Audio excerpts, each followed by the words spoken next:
Bismillahirrahmanirrahim. Assalamualaikum warahmatullahi wabarakatuh. Alhamdulillahirabbil alamin. Wal aqibatu lil muttaqin wala udwana illa 'alal zalimin. Wa asyhadu an la ilaha illallah wahdahu la syarikalah qayyumus samawati wal ardin. Wa asyhadu anna Muhammadan abduhu wa rasuluhul amin. Nabiyina Muhammadin sallallahu alaihi wasallam al-mab'us rahmatan lil alamin wa huwa sayyidul awwalin wal akhirin wa sayyidul mursalin wa ala alihi at-tahirin at-tayyibin wa ashabihi ghuril mayamin wa man tabi'ahum bi ihsanin ila yaumiddin, amma ba'd. Kaum muslimin dan muslimat yang dirahmati Allah Subhanahu wa taala, segala puji hanya milik Allah Subhanahu wa taala. Salam dan salam semoga senantiasa tercurahkan atas junjungan Nabi kita yang mulia Nabi Muhammad Rasulullah sallallahu alaihi wasallam beserta para sahabatnya, keluarganya dan juga seluruh pengikut beliau sallallahu alaihi wasallam hingga hari kiamat kelak. Kaum muslimin yang dirahmati Allah Subhanahu wa taala, di antara faktor yang tak kalah penting yang membantu seorang ayah dalam mendidik anaknya adalah istri yang salehah, yang dapat memahami peran dan fungsinya serta mampu melaksanakannya sebaik mungkin. Dia merupakan pilar mendasar dalam pekerjaan ini. Pekerjaannya ini mempunyai peran sejarah dalam kehidupan masyarakat. Darinya akan lahir generasi pembaharu masyarakat yang akan membimbing umat menuju kebaikan dan kekuatan.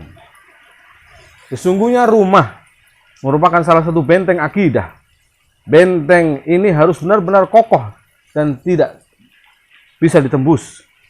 Jika tidak, ma'asyiral muslimin, jika tidak demikian maka akan mudah bagi musuh untuk menerobos benteng ini dan merusak segala-galanya. Harus ada seorang ibu muslimah yang mendampingi. Seorang ayah muslim saja tidak cukup untuk mengamankan benteng ini. Harus ada ayah dan ibu yang keduanya sama-sama bekerja untuk mendidik anak-anak mereka. Akan percuma saja jika kaum lelaki atau ayah bekerja sendiri di dalam membangun sebuah masyarakat Islam. Tetapi harus ada kaum wanita di dalam masyarakat ini. Mereka adalah para penjaga generasi buah masa depan. Maka hal ini, ma'asyiral muslimin, harus dipahami betul oleh setiap penyeru kepada Islam, para dai, para duat. Upaya pertama yang harus menjadi fokus adalah rumah. Kemudian istri yang kemudian menjadi ibu. Maka memilih ibu yang baik, ya, bagi anak-anak mereka. Lalu anak-anak dan keluarga secara umum untuk dididik tarbiyah pada tarbiyah yang benar, yang sesuai dengan petunjuk baginda Rasul sallallahu alaihi wasallam. Maka harus menjadi perhatian yang serius memilih wanita muslimah untuk membangun rumah tangga muslim, membangun rumah tangga yang baik, yang sakinah, mawaddah warahmah, yang nantinya akan sangat banyak membantu dalam tarbiyah Islamiyah, tarbiyatul atfal, aulad, mendidik anak-anak, ya, menjadi generasi masa depan. Orang yang hendak membangun keluarga muslim haruslah terlebih dahulu mencari istri yang muslimah, yang salehah. Jika tidak, maka bangunan masyarakat Islam akan tertinggal dan bangunan yang ada akan selalu banyak celah dan lubang kekurangannya. Maka ingat, ya, bagaimana kita dalam bercocok tanam. Tanah yang gembur, subur akan melahirkan atau menumbuhkan tumbuh-tumbuhan yang baik dan tanaman-tanaman yang baik, bahkan berbuah banyak. Sebaliknya kalau tanah yang tandus, kering, ya, maka akan sulit menumbuhkan tanaman dengan baik, ataupun tanaman itu akan menghasilkan buah-buahan yang baik. Maka disinilah penting erat kaitannya dengan memilih ibu yang baik bagi anak-anak dan putri-putri kita atau putra-putri kita kelak, ya. Nah, kesalahan terbanyak yang terjadi adalah seorang kadang menikah hanya karena kecantikan wanitanya atau karena nasabnya saja, karena yang lainnya yang tidak bagian dari agama, bukan, tidak karena kesolehannya. Padahal, ya, dalam pendidikan atau dunia pendidikan, dalam tarbiyah nanti untuk anak-anak kita harus kita pilih orang-orang yang terbaik, orang-orang yang baik agamanya, yang salehah. Banyak sekali ya, sifat ketakwaan pada anak karena mengikuti kedua orang tuanya, atau salah satu dari keduanya, atau karena pamannya, atau karena bibinya. Maka di sini terdapat petunjuk dari Nabi SAW yang mengingatkan akan hal ini, ya, agar kita memilih untuk yang akan nantinya menjadi kita buahi dengan nutfah, ya, dari sperma kita adalah orang-orang yang baik akhlaknya, karakternya. Dalam riwayat Ibnu Majah dan Baihaqi, dalam hadis yang sahih, ya, disebutkan dalam Sahihul Jami', takhayyaru li nutfikum, ya, pilihlah tempat baik untuk menyemai nutfah kalian. Fankihul akfa, fankihul akifa, wa ankihu ilaihim. Dan nikahilah wanita-wanita dengan mereka, dengan yang sekufu pula. Disebutkan dalam Sahihul Jami'. Maka ini adalah hak suami, ma'asyiral muslimin yang dirahmati Allah SWT, untuk mencari wanita yang cerdas dan pandai untuk dijadikan sebagai istrinya. Karena hal ini akan membantu mengurus rumah dan mendidik anak mereka secara baik. Wanita juga punya hak untuk belajar berbagai bidang ilmu dengan cara yang sesuai dengan tabiat kesempurnaannya. Ada pendapat yang mengatakan bahwa lelaki dan wanita adalah seperti bait syair. Maka ini adalah tidak benar, ya. Bila dalam sebuah bait syair itu salah satu baitnya kuat sedangkan bait lainnya lemah, ya. Rasulullah memuji wanita Quraisy karena mereka mempunyai sifat-sifat baik di hadapan anak-anak mereka dengan sifat penyayang. Mereka juga selalu menjaga kehormatan suaminya. Imam Bukhari meriwayatkan dalam hadis Abu Hurairah radhiyallahu ta'ala anhu bahwa Nabi bersabda, khairun nisa'in raqibnal ibil salihun nisa'i Quraisy ahnahu ala waladin fi sigarihi wa ar'ahu ala zaujin fi dzati yadihi. Sebaik-baik wanita, yaitu yang bisa menunggang unta, adalah para wanita Quraisy. Sebaik-baik wanita yang bisa menunggang unta adalah para wanita Quraisy. Mereka memperlakukan anak-anak mereka dengan penuh kasih sayang, serta pandai menjaga kehormatan dan harta suami mereka. Maka tidak diragukan lagi, ma'asyiral muslimin, bahwa peran serta kaum wanita, kaum muslimah, ibu, dalam proses pendidikan terhadap anak, serta pelayanan terhadap suami akan mengangkat mereka ke jenjang yang paling tinggi. Di samping juga akan menempatkannya di barisan kaum wanita yang agung. Pekerjaan mereka seperti ini setara dengan jihad. Setara dengan jihad kaum lelaki di medan perang dan sholat Jumat di masjid. Bagaimana Imam Muslim meriwayatkan dalam sahihnya bahwa Asma binti Yazid bin Sakan datang menghadap Nabi SAW dan berkata, aku adalah seorang duta atau utusan dari sekian banyak wanita muslim yang ada di belakangku. Mereka semua menyatakan dan berpendapat sepertiku. Sesungguhnya Allah telah mengutusmu kepada kaum lelaki dan wanita, sehingga kami pun beriman kepadamu dan mengikutimu. Kata Asma binti Yazid bin Sakan, ya.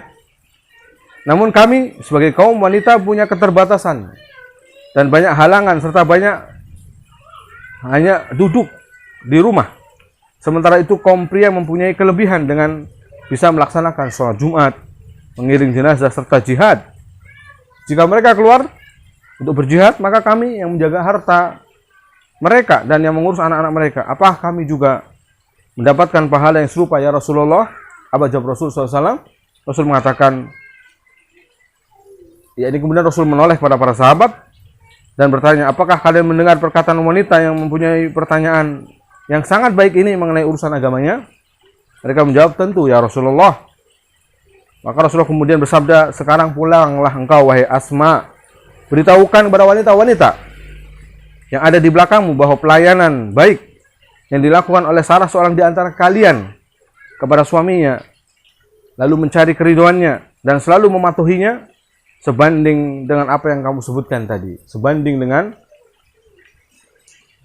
salat Jumat, sebanding dengan jihad, Masya Allah.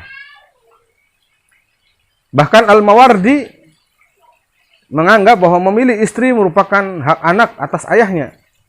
Dan dia mengutip pendapat Umar bin Khattab yang mengatakan bahwa hak seorang anak yang pertama-tama adalah mendapatkan ibu yang sesuai dengan pilihannya, memilih wanita yang akan melahirkannya, yaitu seorang wanita yang mempunyai kecantikan, kemuliaan beragama, menjaga kesuciannya, pandai mengatur urusan rumah tangganya, berakhlak baik, mempunyai mentalitas yang baik dan sempurna, serta mematuhi suaminya dalam segala keadaan. Nabi SAW pernah menerangkan tunkahul mar'a li arba'. Wanita dinikahi karena 4 perkara. Lalu menyebutkan semuanya, dan yang paling akhir yaitu lidiniha, yaitu agamanya. Fadfar bitaditin, maka pilihlah yang baik agamanya. Taribat yadak, maka niscaya aku akan beruntung. Nabi SAW juga pernah bersabda, afdaluhu lisanun dzakir wa qalbuhu syakir wa zaujatun salihah. Nabi menyebutkan tentang apa itu suatu kebaikan, tentang kenikmatan dunia. Maka beliau mengatakan afdaluhu lisanun dzakir, yang lebih utama lagi adalah lidah yang pandai berzikir. Wa qalbun syakir, hati yang bersyukur. Wa zaujatun salihatun, istri yang salihah. Tu'inul mu'min ala imani, yang membantu seorang mukmin atas imannya. Inilah yang terbaik ya, yang disimpan oleh seorang mukmin di rumahnya, lebih baik daripada dunia dan seisinya. Khairu mata'id dunya al-mar'atu salihah, ya. Sebaik-baik perhiasan dunia adalah istri yang salihah. Maka ibu adalah pendidik pertama. Dia adalah madrasah ya bagi anak-anaknya kelak nanti. Maka kita harus memilih dengan baik, mencari ya yang terbaik di antara yang baik-baik, agar nanti kita tidak salah atau terjatuh pada penyesalan dalam mendidik anak-anak kita. Kaum muslimin yang dirahmati Allah Subhanahu wa taala, ya. Maka inilah petunjuk Nabi SAW, parenting sunnah Nabi SAW dalam hal memilih ibu bagi anak-anak kita kelak. Memilih ibu untuk mendidik anak-anak generasi ya kita kelak ya. Memilih ibu dari yang baik agamanya, yang baik akhlaknya. Demikian pula suami ya atau istri untuk memilih suami yang baik. Yang Nabi mengatakan apabila ya idza ja'akum man tardawna dinahu wa khuluquhu fa'ankihu. Apabila datang kepada kalian orang yang engkau ridhoi agamanya dan akhlaknya ya, dinahu wa khuluquhu ya, fa'ankihu. Jadi ini adalah khitab, lawan bicaranya kepada para wali, yakni wali dari perempuan, para gadis atau para wanita ya. Apabila datang kepada kalian orang yang baik agama dan akhlaknya, maka nikahkanlah dia dengannya. Nikahkan putri Anda ya dengannya. Fa illa takun fitnatun wa fasadun arid. Kalau tidak maka akan jadi fitnah yang besar. Wa fasad dan kerusakan besar ya. Inilah beberapa ya yang sedikit kita sampaikan terkait dengan memilih ibu yang baik bagi anak-anaknya. Dan sudah kita sebutkan dalam tulisan kita tentang bagaimana kisah pengaduan seorang bapak kepada Umar bin Khattab radhiyallahu anhu, kemudian malah justru ya dalam pengadilan tersebut yang menang adalah anaknya. Hal itu karena orang tuanya atau ayahnya salah di dalam memilih istrinya ya untuk anak-anaknya. Maka Umar pun kemudian membenarkan perkataan anaknya, justru membela dan memenangkan perkaranya kepada putranya. Demikian ma'asyiral muslimin ya. Semoga kita bisa mengambil ibrah, pelajaran dari setiap kisah yang sahih, yang benar yang terjadi baik di zaman Nabi, di zaman sebelum para nabi bahkan atau di zaman orang-orang saleh terdahulu ya. Maka segala kisah mengandung pelajaran untuk kita ambil pelajaran darinya. Wallahu taala wa a'lam bishawab. Hada ma aqulu lakum sallallahu ala nabiyina Muhammad wa alihi wa sahbihi ajma'in. Walhamdulillahirabbil alamin. Wassalamualaikum warahmatullahi wabarakatuh.